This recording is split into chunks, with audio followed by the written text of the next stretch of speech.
Hello दोस्तों, आपका स्वागत है आपके अपने चैनल बालक ज्ञान में। दोस्तों आज हम आप लोग के लिए फिजिक्स का इम्पोर्टेंट क्वेश्चन लाए हुए हैं। आपसे रिक्वेस्ट है कि वीडियो अंत तक देखिएगा, क्योंकि इस वीडियो में वही क्वेश्चन है जो आपको बार बार एग्जाम में देखने के लिए मिलेगा। तो चलिए शुरू करते हैं।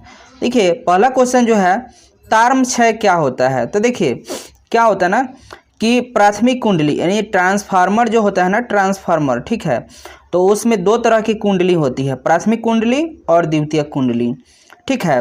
तो तार में जो है धारा के प्रवाहित होने पर ऊष्मा उत्पन्न होती है। इस प्रकार की विद्युत ऊर्जा का ऊष्मा में रूपांतरित जो क्षय होती है उसी को तारम क्षय कहा जाता है। कहने का मतलब है दोस्तों, देखिए इसमें दो तरह के कुंडली होता है ट्रांसफार्मर में, ठीक, एक प्राथमिक होता है और द्वितीयक होता है। तो प्राथमिक कुंडली से द्वितीय कुंडली में जब धारा जाता है, प्रवाहित किया जाता है, तो वो ऊष्मा उसमें से उत्पन्न होने लगता है। तो इस तरह का जो ऊष्मा उत्पन्न होता है ना, तो उसमें ऊर्जा की कमी होती है, क्षय होती है, तो हम इसको बोलेंगे तारम क्षय, ठीक है। चलिए अगला जो क्वेश्चन है दोस्तों, सौर सेल। देखिए सौर सेल क्या होता है। तो सौर सेल एक पीएन जंक्शन डाइपोल है जो सौर ऊर्जा को क्या करता है, सीधे विद्युत ऊर्जा में बदल देता है। यह प्रकाश विद्युत प्रभाव के सिद्धांत पर आधारित होता है, ठीक है। उम्मीद है कि आप समझ रहे होंगे, ठीक है ना। चलिए आगे जो है, देखिए एन टाइप अर्धचालक क्या होता है। तो एन टाइप अर्धचालक समझिएगा, यदि शुद्ध जर्मेनियम में पंच संयोजी तत्व मिला दिया जाता है तो इस प्रकार के बने अर्धचालक को हम एन टाइप अर्धचालक कहते हैं। मतलब है कि जब शुद्ध जर्मेनियम में या कोई शुद्ध पदार्थ में, ठीक है ना, उसमें पंच संयोजित पदार्थ मिला दिया जाता है तो वो जिस प्रकार जो बन रहा है अर्धचालक, तब हम उसे बोलेंगे एन टाइप के अर्धचालक, ठीक है। चलिए अगला जो क्वेश्चन है, विद्युत फ्लक्स।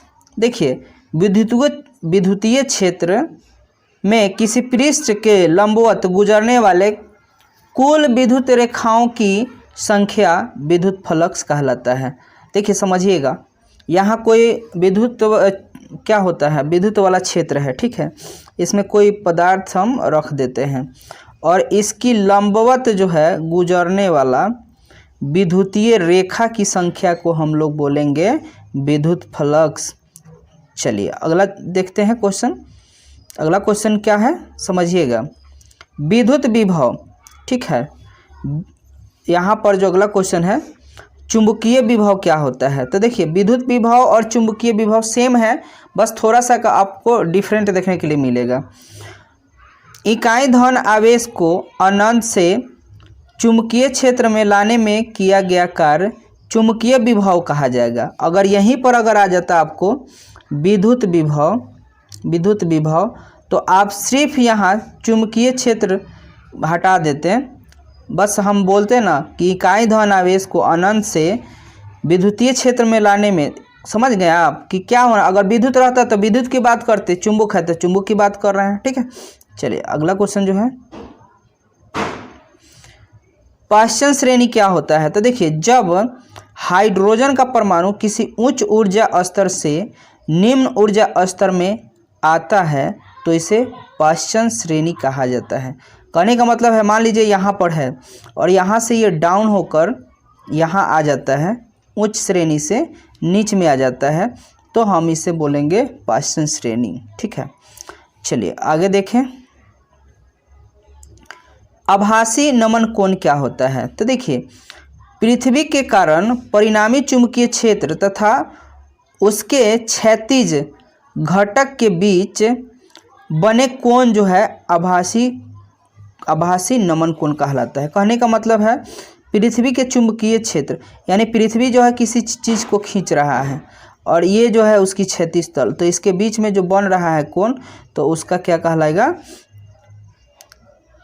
आभासी नमन कोण कहलाएगा, ठीक है। चलिए अगला जो क्वेश्चन है,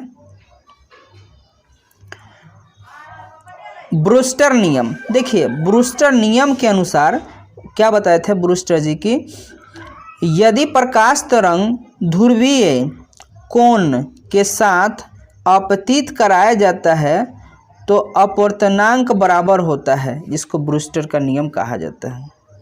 चलिए अगला जो क्वेश्चन है, ये तो दोस्तों क्वेश्चन तो आप याद ही कर लीजिए, ये एग्जाम में आपको मिलेगा ही मिलेगा, ठीक है ना।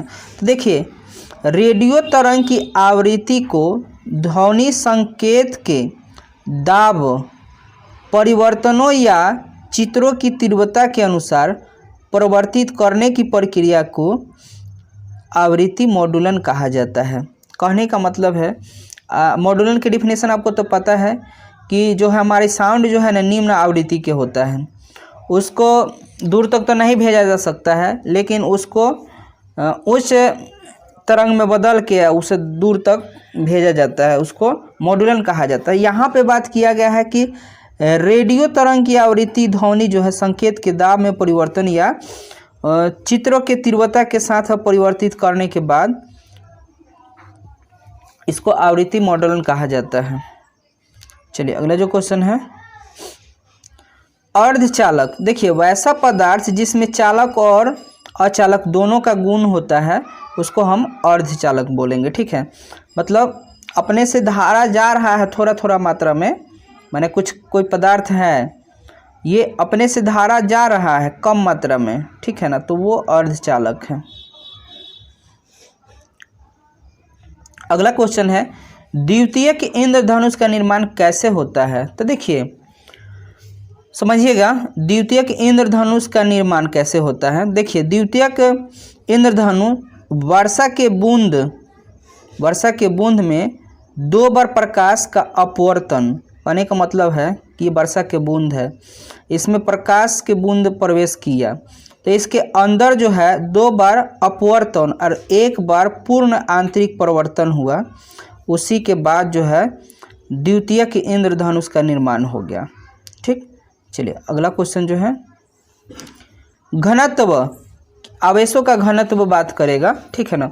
तो प्रति एकांक आयतन में आवेश की आयतन घनत्व कहलाता है, ठीक है, इसे P से सूचित किया जाता है। अगला जो क्वेश्चन है, समंजन क्षमता। तो देखिए, समंजन क्षमता क्या होता है,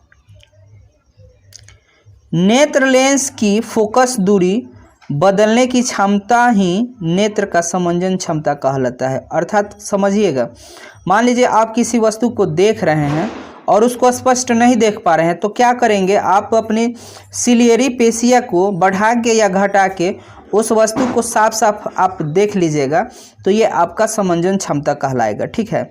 नेत्र अपनी आवश्यकता के अनुसार फोकस दूरी को कम या अधिक करके उसको देख सकता है, ठीक। चलिए अगला क्वेश्चन जो है, प्रत्यावर्ती धारा, जिसको अल्टरनेटिंग करेंट भी बोला जाता है। देखिए, किसी परिपथ में प्रवाहित होने वाली वैसी धारा को जो कुछ समय तक एक दिशा में तथा फिर उतने ही समय तक विपरीत दिशा में प्रवाहित होता है, उसको हम बोलते हैं प्रत्यावर्ती धारा, या देखिए अल्टरनेटिंग करंट भी। मान लीजिए ये करंट यहाँ से चला, इतना यहाँ रहा, ठीक, इसके बाद इतना यहाँ आया, तो जितना इधर टाइम लिया उतना ही टाइम इसका विपरीत दिशा में आया, तो ये जो है प्रत्यावर्ती धारा है। चलिए अगला जो क्वेश्चन है, रेडियो सक्रिय तत्व। तो देखिए, रेडियो सक्रियता भारी तत्व से विकिरण के निरंतर उत्सर्जन की क्रिया को रेडियो सक्रियता कहते हैं। इस क्रिया को दर्शाने वाले तत्व रेडियो सक्रिय तत्व कहलाता है। देखिए दोस्तों, आप सिंपल सब बात में समझिएगा, ये हमारे प्रकृति में कुछ ऐसे भी तत्व हैं वो स्वतः जो प्रकाश जो है ना उत्सर्जित करते रहता है, विकिरण जो है निरंतर उत्सर्जित करते रहता है, उसको हम बोलेंगे रेडियो सक्रिय तत्व, ठीक है। चलिए अगला जो क्वेश्चन है, औसत आयु। तो देखिए, किसी रेडियो सक्रिय पदार्थ की मध्य आयु को उसके सभी परमाणुओं की आयु के योग में कुल परमाणुओं संख्या से भाग दे दिया जाए, मतलब विभाजित से प्राप्त आयु के क्या कहा जाता है, औसत आयु कहा जाता है। कहने का मतलब है, मान लीजिए दोस्तों यहाँ पर कुछ संख्या है, ठीक, अब इसको हमें औसत निकालना है, तो इस सबको जोड़ देंगे और सबको जोड़ के जितनी संख्या है उससे भाग कर देंगे, ये औसत हो गया। ठीक उसी तरह से औसत आयु भी है। चलिए अगला जो क्वेश्चन है, अर्ध आयु। तो किसी रेडियो सक्रिय पदार्थ के आधे परमाणु के विघटित होने में लगा समय रेडियो सक्रिय पदार्थ की अर्ध आयु कहलाता है। मान लीजिए कोई ये काम है पूरा और हमको आधा करने में जितना समय लगा वो मेरा अर्ध आयु कहलाएगा। ठीक है, चलिए